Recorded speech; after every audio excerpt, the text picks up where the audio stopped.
Teman-teman, sekarang kita akan mempelajari tentang mikroevolusi.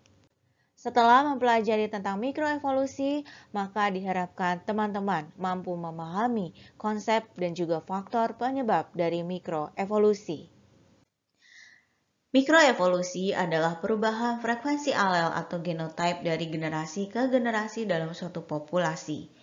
Mikroevolusi merupakan penyimpangan dari hukum Hardy-Weinberg yang sebelumnya sudah teman-teman pelajari di sesi sebelumnya. Mikroevolusi pun memiliki faktor penyebabnya, antara lain adalah hanyutan genetik atau genetic drift, aliran gen atau genetic flow, mutasi, perkawinan tidak acak, dan juga seleksi alam. Mari kita bahas satu persatu dengan lebih mendetail. Yang pertama, kita akan membahas tentang hanyutan genetik atau yang dikenal juga sebagai genetic drift. Hanyutan genetik adalah perubahan dalam kumpulan gen dari suatu populasi kecil akibat adanya kejadian acak ini. Apakah itu kejadian acak? Contoh dari kejadian acak adalah bencana alam, sehingga menyebabkan perubahan ukuran populasi secara signifikan. Perubahan ukuran inilah yang menyebabkan susunan alel dan juga genotipe tidak akan sama lagi, yang mana mungkin saja ada alel yang tidak ada perwakilannya, begitu pula juga dengan genotipe yang tidak ada perwakilannya. Kejadian acak tersebut akan menyebabkan perubahan susunan alel dan juga genotipe yang mana tidak menggambarkan pada populasi sebelumnya. Hanyutan genetik akan menyebabkan efek yang kita sebut sebagai efek leher botol. Efek leher botol sendiri bisa teman-teman lihat pada gambar ini.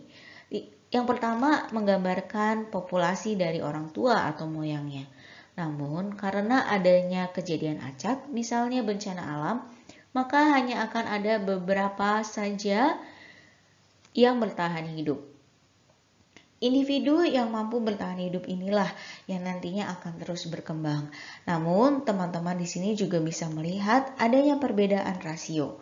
Jika sebelumnya rasionya lebih banyak yang berwarna kuning, maka karena adanya bottleneck fenomena ini, maka jumlah individu yang berwarna kuning akan lebih sedikit daripada individu yang berwarna biru. Hal ini menyebabkan nantinya pada generasi-generasi berikutnya jumlah individu yang berwarna biru akan lebih banyak dibandingkan dengan jumlah individu yang berwarna kuning. Faktor berikutnya adalah aliran gen atau gene flow.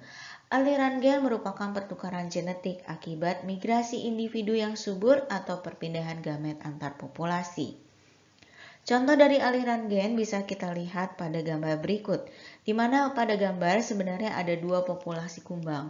Kumbang pertama adalah yang berwarna hijau, sedangkan kumbang kedua adalah yang berwarna coklat. Pada awalnya di setiap populasi ini adalah seragam, namun kemudian kumbang berwarna coklat masuk ke populasi kumbang berwarna hijau.